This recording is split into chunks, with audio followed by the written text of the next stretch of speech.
Hello student, welcome to I science. आज का जो क्वेश्चन मैं लाया हूँ आपकी वीडियो आज की वीडियो में वो जे एडवांस का 2024 का क्वेश्चन है। चैप्टर हम लोग बोल सकते हैं मैकेनिक्स 2 का जो है ग्रेविटेशन टॉपिक है। ग्रेविटेशन का सम है, चलिए मैं पढ़ता हूँ, काफी लंबा सम है तो जरा समझना पड़ेगा। क्वेश्चन है, a particle of mass m is under the influence of the gravitational field of a body of mass capital M। Capital M बहुत बड़ा है, स्मॉल एम बहुत ही छोटा है, वो यहां दिया गया है। The particle is moving in a circular orbit of radius r not with time period t not around the mass m। तो ये पहला पार्ट है, मैं आपको सिर्फ वही पहले पार्ट की बात कर रहा हूं। तो पहला पार्ट क्या है कि एक बड़ा सा मास m है, कैपिटल M, इसके अराउंड एक छोटा सा मास स्मॉल m, वो गोल घूम रहा है और जिस ऑर्बिट में घूम रहा है उसका रेडियस है r नॉट। ठीक है, तो यहाँ पे देखिए कुछ टाइम पीरियड की बात हो रही है। तो हमको तो पता है कि अगर कोई बॉडी सर्कुलर ऑर्बिट में घूम रही है, ठीक है ना, तो उसके बीच में ग्रेविटेशनल फोर्स तो एक्ट होगा ही। एक बॉडी अगर दूसरे बॉडी के सर्कुलर ऑर्बिट में घूम रही है तो उसके वजह टाइम पीरियड भी होगा, और टाइम पीरियड का फॉर्मूला जानते होंगे जिसको यहाँ पे उन लोगों ने टी नॉट से डिनोट किया हुआ है। तो मैं यहाँ लिखता हूँ T not square is equal to 4 pi square r not cube upon gm। I hope ये आपको समझ में आ गया होगा। इसमें कुछ बताना तो नहीं है, डायरेक्ट फॉर्मूला है। और फॉर्मूला आता भी कैसे है वो आप जानते होंगे, डिस्टेंस अपॉन स्पीड। डिस्टेंस होता है सरकमफ्रेंस 2 पाई r, और स्पीड जो है क्रिटिकल वेलोसिटी का जो स्पीड है वो यूज करते हैं। लेकिन अगर आपको डायरेक्ट फॉर्मूला याद है तो ठीक है, तो हम लोग ये डायरेक्टली यूज करिए। पहला पार्ट में कोई प्रॉब्लम नहीं है। पूरा जो कहानी या खेल है ना पूरा, वो इस सेकंड पार्ट में है। वो सेकंड पार्ट आपको समझ में आ गया तो आपका ये जो जे एडवांस का जो 4 मार्क का क्वेश्चन है आपका हो गया। देखिए क्या है, then the particle is subjected, ये same particle is subjected to an additional center of force। देखिए गोल घूम रहा है, ऑलरेडी एक सेंटर ऑफ फोर्स तो उस पे एक्ट कर रहा है। कौन सा वाला? Gravitational force.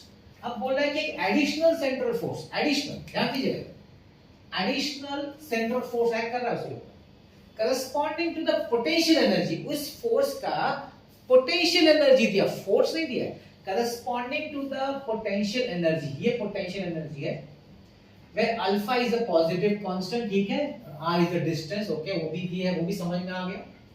If the particle moves in the same circular orbit, particle उसी सर्कुलर ऑर्बिट में घूम रहा है जिसका रेडियस r नॉट है, लेकिन अब उसके ऊपर सिर्फ कैपिटल M का ग्रेविटेशनल फोर्स एक्ट नहीं कर रहा है, उस पे एक extra force corresponding to the potential energy, कितना, ये भी एक्ट कर रहा है। तो डबल फोर्स एक्ट कर रहा है, डबल फोर्स, एक ग्रेविटेशनल फोर्स और एक ये force corresponding to potential energy. अब वो बोल रहा है ऑर्बिट का रेडियस तो सेम है लेकिन टाइम पीरियड चेंज हो गया भाई। देखिए, same circular orbit of radius r not in the combined gravitational potential due to m and this vc but with a new time period t1। अब नया टाइम पीरियड t1 है तो फिर t1 ढूंढना पड़ेगा, तो ये आंसर तो मिल जाएगा। ये आंसर मिलने में बहुत डिफिकल्टी नहीं है, आपको सिर्फ t1 ढूंढना है। तो हम सॉर्टिंग और ऑलरेडी ढूंढ चुके हैं। अब द प्रॉब्लम क्या है, मैं बताया ना, सेकंड पार्ट समझना। सेकंड पार्ट में क्या है, आपको t1 के लिए ये जो फॉर्मूला है ये सिर्फ तभी होगा जब एक मास दूसरे मास के गोल में घूम रहा है। अब यहाँ पे डबल फोर्स एक्ट हो रहा है, तो हमको क्या करना पड़ेगा, हमको जो बेसिक ट्रेडिशनल फॉर्मूला है टाइम पीरियड का, क्या टाइम पीरियड का फॉर्मूला, में t1 की बात करूं, t1 2 pi r not upon v। अब ये जो v है वेलोसिटी मास की, वो जो गोल क्रिटिकल वेलोसिटी होगी वो सिर्फ इस मास की वजह से नहीं होगी, वो इस एडिशनल सेंट्रल फोर्स जो एक्ट कर रहा है ना, उसको भी लेना पड़ेगा, उसको भी कंसीडर करना पड़ेगा। वो दोनों का मिला के मुझे वेलोसिटी ढूंढना पड़ेगा कि इसकी क्रिटिकल वेलोसिटी क्या होगी। तो वो चीज आपको समझना है, वो आप समझ गए तो बड़ा आसान हो जाता है। चलिए मैं बता रहा हूं इधर। तो यहाँ पे हमारे पास पोटेंशियल एनर्जी है। मैं सेकेंड पार्ट की बात कर रहा हूं, ध्यान दीजिएगा, फर्स्ट पार्ट तो हो चुका है, मैं सेकेंड पार्ट की बात कर रहा हूं। सेकेंड पार्ट में total potential energy will be equal to, एक तो इस बॉडी मास का जो है उसकी वजह से पोटेंशियल एनर्जी है वो है minus gmm upon r not, ठीक, प्लस ये और पोटेंशियल एनर्जी एक्ट कर रही है जो दिया m alpha upon r cube. अभी इसको लिखते थे r नॉट क्यूब। अब देखिए ये टोटल पोटेंशियल एनर्जी ऐड करी, लेकिन इससे मुझे टाइम पीरियड तो नहीं मिलेगा। टाइम पीरियड का बेसिक है कि मुझे वेलोसिटी मिलनी चाहिए। अब वेलोसिटी निकालने का एक बहुत अच्छा तरीका है कि अगर मैं किसी तरीके से पता कर सकूं कि टोटल सेंट्रल फोर्स कितना है दोनों का मिला के, मतलब इस पोटेंशियल और इस पोटेंशियल का दोनों का मिला के टोटल सेंट्रीपिटल फोर्स कितना है, वो अगर निकाल लूं तो मैं उसका इक्वेट कर दूंगा with mv²/r। Total centripetal force should be equal to mv²/r। मैं उसे इक्वेट कर दूंगा। जैसे मैं उसे इक्वेट कर दूंगा तो मुझे वेलोसिटी मिल जाएगी उस समय की। वेलोसिटी मिल गई तो काम खत्म। Please get this point, I hope you understood. अब यहाँ पे एक वो है क्वेश्चन कि सर पोटेंशियल एनर्जी से फोर्स कैसे मिलेगा, सेंट्रीपिटल फोर्स कैसे मिलेगा। अब इसका कंसेप्ट क्या है, देखिए हम लोग जब भी ग्रेविटेशनल पोटेंशियल की बात करते हैं तो बोलते हैं जब भी बॉडी को हमने मूव कराया तो एनर्जी स्टोर होती है, उसके लिए वर्क डन हम बोलते हैं। Work done is the energy stored in the system, potential energy. वो हम लोग कैसे निकालते हैं आप जानते होंगे, एफ डी एक्स इंटीग्रेशन करके निकालते हैं। छोटे छोटे डिस्प्लेसमेंट होते हैं, फोर्स एक्ट करता है, टोटल जो फोर्स ने डिस्प्लेस किया टोटल इंटीग्रेट करके वो वर्क डन होता है, वही हमारी पोटेंशियल एनर्जी होती है।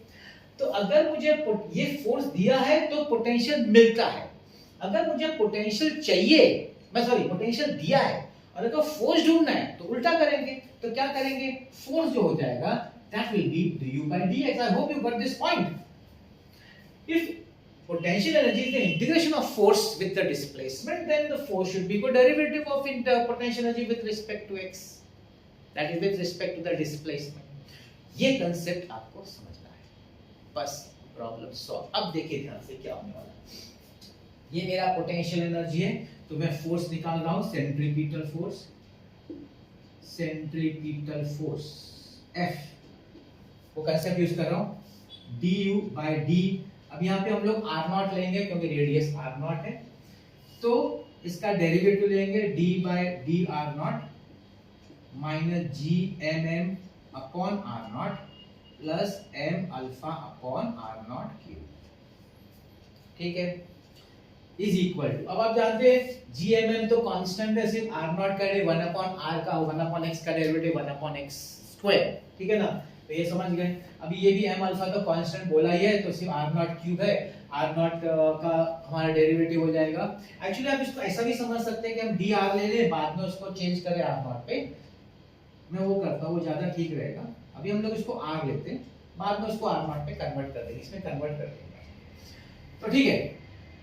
तो देखिए इसका आपका डायरेक्टली मैं क्या लिख सकता हूं, gmm upon R square, minus minus cut जाएगा, इसका माइनस आ जाएगा माइनस, और ये क्या देगा 3m alpha upon r4। I hope you get this point. ये r वेरिएबल है लेकिन हमारा r कांस्टेंट, तो अब हम लोग r0 लिख देंगे। अब हम इसको लिख देंगे gmm upon r0 square minus 3m alpha upon r0 raise to 4। ये मुझे क्या मिला, ये मुझे सेंट्रीपिटल फोर्स मिला। अब इसको मैं किससे इक्वेट करूंगा, mv²/r, ध्यान दीजिएगा। Therefore mv²/r not is equal to gmm upon r0 square minus 3m alpha upon r0 4। अब एक r0 सबका कम कर दो, एक मास कम कर दो, तो v² is equal to gmm upon r0 minus, sorry ये m भी कैंसिल हो गया, वेरी सॉरी क्योंकि m भी निकल गया है, minus 3 alpha upon r0 cube. इसका एलसीएम ले लेंगे तो gm r0 square minus 3 alpha upon r0 cube. देखिए जगह थोड़ा स्पेसिंग का प्रॉब्लम है तो थोड़ा हो सकता है आपको लगे थोड़ा कंजेस्टेड है, थोड़ा just bear with me, okay. तो ये मुझे v² मिला। अब आप बोलेंगे sir yes let's get the time period, जो अपना मेन नेम है टाइम पीरियड t1। सो आपका t1 जो हो जाएगा, मैं स्क्वायर में सीधा लिखता हूं क्योंकि स्क्वायर में क्या प्रॉब्लम सॉल्व हो जाता है। तो स्क्वायर के हिसाब से क्या होगा 4 pi square r0 square upon v², तो ये डायरेक्टली लिखूंगा gm r0 square minus 3 alpha upon r0 cube. r0 cube पर चला जाएगा, 4 pi square r0 square into r0 cube upon gm r0 square gm r0 square minus 3 alpha. This is my t1 square. This is my t1 square. ठीक, मिल गया ना? Concept क्या था? Centripetal force निकालो, क्योंकि सेंट्रल फोर्स है उसको mv square r से रिलेट कर दो। और फोर्स कैसे निकाला? एनर्जी का पोटेंशियल का डेरिवेटिव लेके, बिकॉज़ वो इंटीग्रेशन का उल्टा हो जाएगा। ये दो कंसेप्ट याद रखना है। ठीक है, आपको मिल गया। हमको ये फाइंड करना है। अब ये देखिए बेसिकली है क्या ये? t1 square minus t0 square upon t1 square का मतलब इसको सेपरेट कर दो, 1 minus t0 square upon t1 square, कुछ ऐसा रहेगा ये। ठीक है ना? तो 1 minus t0 square, t0 square मैं लिख रहा हूं 4 pi square r0 cube upon gm whole divided by t1 square 4 pi square r0 square into r0 cube upon gm r0 square minus 3 alpha. 4 pi square r0 cube बस इतना ही कटेगा, yes इतना ही कटेगा। अब ये पूरा ऊपर चला जाएगा, 1 minus gm r0 square minus 3 alpha divided by gm और r0 स्क्वायर हो जाएगा gm r0 स्क्वायर। ओके, मेरे को रब करना पड़ेगा, तो मैं रब कर देता हूं जरा, स्पेसिंग का प्रॉब्लम है। वैसे भी फाइनली जो आंसर विशाल आंसर भी आ ही जाएगा। इसको सेपरेट करेंगे, 1 माइनस, ध्यान दीजिएगा, इस सेपरेट करेंगे तो ये इससे डिवाइड होगा तो 1 देगा, और ये इससे डिवाइड होगा तो 3 alpha upon gm r0 square.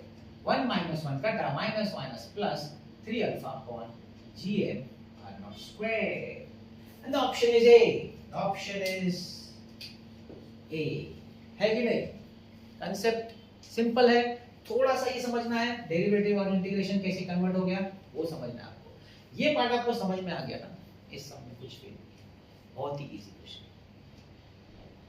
तो आई होप आपको ये जो कंसेप्ट वाला सम है ग्रेविटेशन का जो 2024 में पूछा था आपको समझ में आ गया है। ऐसे ही क्वेश्चन मैं आपके लाता रहूंगा, अलग अलग कंसेप्ट्स का, अलग अलग चैप्टर्स का, अलग अलग टॉपिक का। आपको सिर्फ 2 ही काम करना है, एक फॉर्मूला बुक बनाना है। अपना फॉर्मूला बुक बनाइए, अपने हाथों से लिखिए, फॉर्मूलाज देखिए जहाँ से आपको मिलता है टेक्स्ट बुक से, जहाँ से आप क्लासेस भी देता है। अगर वो बुक भी आपको देते फिर भी आप अपना एक बुक खुद बनाइए, खुद के हाथों से लिखिए, टर्म्स क्या क्या डिनोट करते हैं वो समझिए, वो ज़रूरी है। आपका फॉर्मूला बुक जब आप अपने हाथों से लिख के समझ लेंगे ना, मैं आपको गारंटी देता हूँ 50% आपका फिजिक्स सॉल्व हो गया, 50% सॉल्व।